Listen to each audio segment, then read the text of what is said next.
In this video, we will discuss about the quantum physics part 1.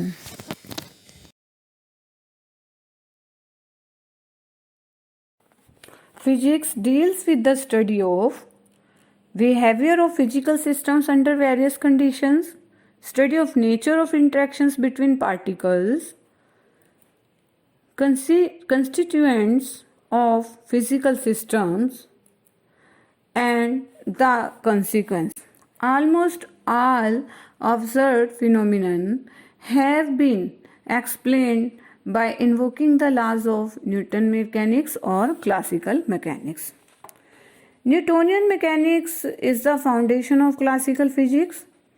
Newtonian mechanics ने और Maxwell की electromagnetic theory ने successfully wide range of macroscopic phenomena को explain किया था, पर वो फेल हो गए जब उनको microscopic phenomena such as proton atom scattering और flow of electrons in semiconductor को स्टडी करना पड़ा।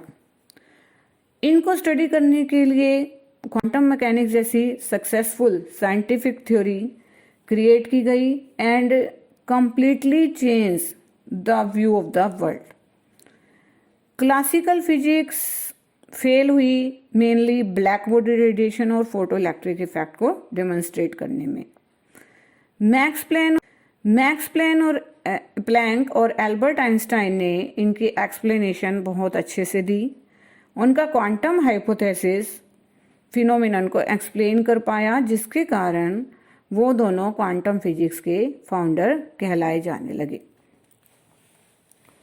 माइक्रोस्कोपी कुछ डायनेमिक वेरिएबल्स जैसे कि एनर्जी, मोमेंटम सेम मीनिंग नहीं रखते जैसे कि वो क्लासिकल में रखते हैं। इन वेरिएबल्स को डिफाइन करने के लिए डिस्क्रीट वैल्यूज का कंसेप्ट दिया गया in different states of atom, कि जब ये एटम्स के डिफरेंट स्टेट्स में होंगे तो जब एटम अपनी डिफरेंट स्टेट्स में होंगे तो एनर्जी और मोमेंटम की डिस्क्रीट वैल्यूज होंगी और वो वैल्यूज कंटिन्यूस मैनर में एक स्टेट से दूसरी स्टेट में जाते वक्त चेंज नहीं होगी। जैसा कि क्लासिकल ने कहा था कि एटम कंटिन्यूस मैनर में एनर्जी और मोमेंटम को चेंज करेंगे जब वो एक स्टेट से दूसरी में जाएंगे, पर वास्तव में ऐसा नहीं था। ये जो नए कंसेप्ट बनाए गए, इन नई मैकेनिक्स को क्वांटम मैकेनिक्स नाम दिया गया, जिसने की सेटिस्फैक्ट्री एक्सप्लेनेशन दी कुछ ऑब्जर्व फैक्ट्स की जो कि माइक्रो ऑब्जेक्ट्स के लिए थी। सबसे पहली स्टेज में मैक्स प्लैंक ने अपना हाइपोथेसिस दिया 1900 में एंड उसने प्रॉपर्टीज ऑफ मैटर को एटॉमिक स्केल पर बहुत सक्सेसफुली एक्सप्लेन किया। Nature of radiation, wave nature of matter और quantization of energy and momentum को क्वांटम मैकेनिक्स के द्वारा एक्सप्लेन किया गया।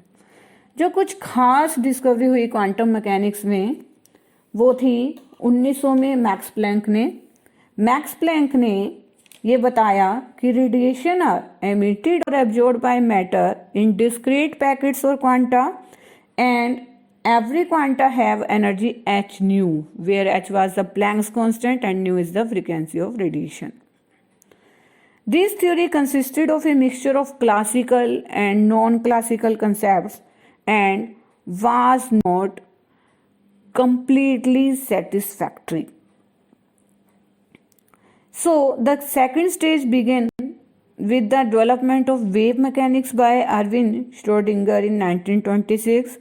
This mechanics combines earlier ideas of classical wave theory with Louis de Broglie wave-particle duality relationship. 1900 में Max Planck ने concept of quantization जो radiation का दिया to explain the spectral distribution of radiation emit black body, and उसने कहा कि energy जो emitted और एब्जॉर्ब होगी वो डिस्क्रीट फॉर्म में होगी, पर ये आइडिया भी पूरी तरह से सेटिस्फैक्टरी नहीं हुआ। I am repeating this theory consisted of a mixture of classical and non-classical and was not completely satisfactory। और इसके बाद दूसरी स्टेज में डेवलपमेंट हुई वेव मैकेनिक्स की, जो श्रोडिंगर ने की 1926 में, एंड उसने क्लासिकल वेव थ्योरी को कंबाइन किया लुइस डी ब्रोगलाई कंसेप्ट के साथ, and he give the wave particle duality relationship in 1926। 1926 में मैक्स बोर्न ने concept of position probability density wave function को लेकर डिस्क्राइब किया। 1927 में हाइजेनबर्ग अनसर्टेनिटी प्रिंसिपल बना, जिसमें कि wave particle duality of matter को बहुत ही इम्पोर्टेंट प्रिंसिपल बनाया गया और उसको अच्छे से एक्सप्लेन किया गया हाइजेनबर्ग अनसर्टेनिटी प्रिंसिपल के द्वारा।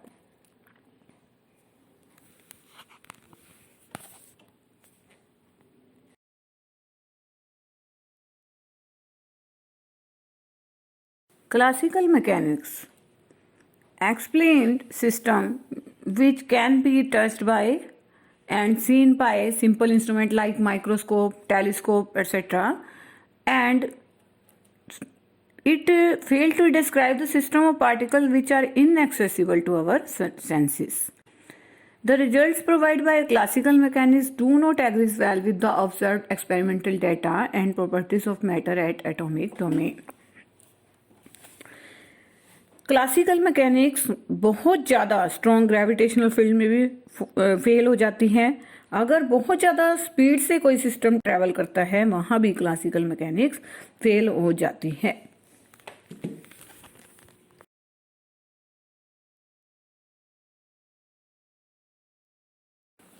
Boundary between classical and quantum physics. If the value of a physical quantity described in the system having dimension of action has a value of the order of Planck's constant, then the system is governed by the laws of quantum physics. But on the contrary, if quantity is very large as compared to h, then laws of classical mechanics are sufficient to explain the behavior of the system. When the size of the system becomes large, the laws of quantum mechanics convert into laws of classical physics. जैसे कि if we calculate the energy difference between level of hydrogen atom and energy is quantized and proportional to 1 by n square. If n value is so much large, energy levels will become so much together that we can treat them continuous, that is by the law of classical. So it is evident that in limit n tends to infinity, the laws of quantum physics approaches to the law of classical physics.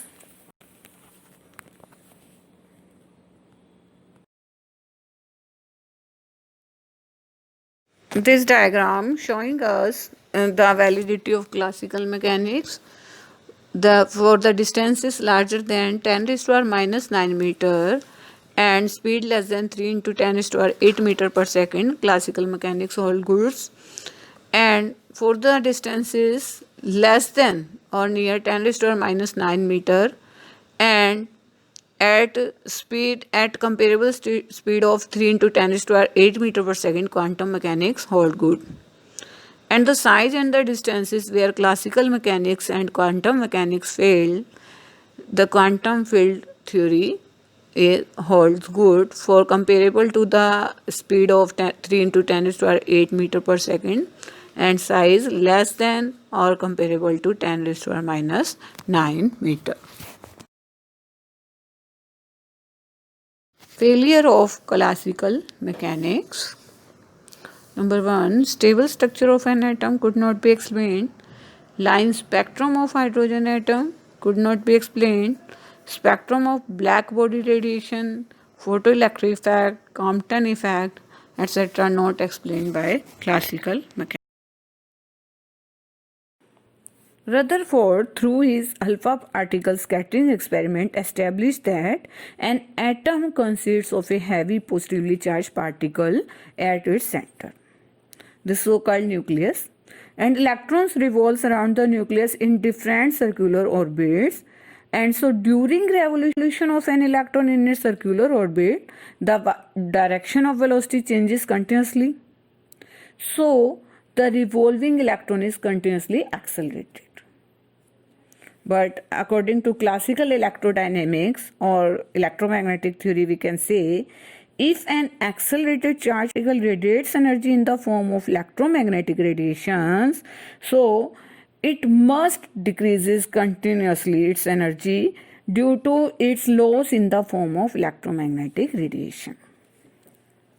This loss in energy results in decrease of radius of the orbit of electron according to Bohr, because in 1912 Bohr joined Rutherford and he realized that Rutherford model was not quite right, क्योंकि Rutherford ने ये बता दिया कि nucleus है, nucleus के चारों तरफ इलेक्ट्रॉन रिवॉल्व कर रहे हैं और एक्सेलरेटेड इलेक्ट्रॉन से और इलेक्ट्रोमैग्नेटिक रेडिएशन भी दे रहे हैं।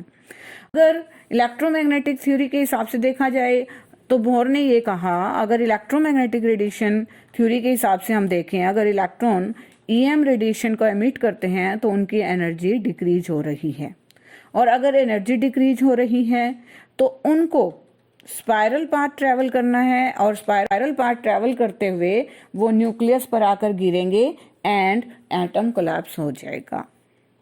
बट एटम कोलैप्स नहीं होता। So Bohr turn to Planck's quantum theory to explain the stability of most atoms. He found that the ratio of energy in electrons and the frequency of their orbits around the nucleus was equal to the Planck's constant, and that energy is h nu. Bohr suggested the revolutionary idea that electrons jumps between energy levels or in between the orbits around the nucleus quantum mechanically and without ever existing in an in-between state.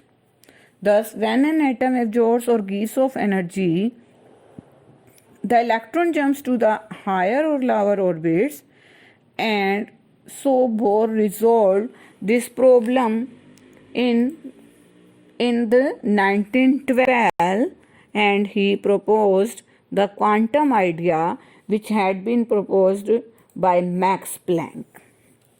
By this idea, the stability of atom was solved.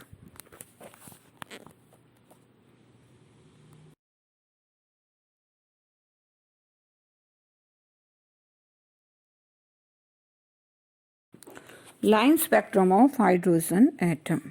According to classical mechanics, the electrons revolving around the nucleus can have any value of energy. So, an excited atom of hydrogen can emit radiations of all wavelengths. Hence, classically, the hydrogen atom must have continuous spectrum, but experimentally, the hydrogen spectrum is found to be a line spectrum consisted of certain well-defined bright lines. Thus, line spectrum of hydrogen atom could not be explained by classical mechanics. To be continued in next video.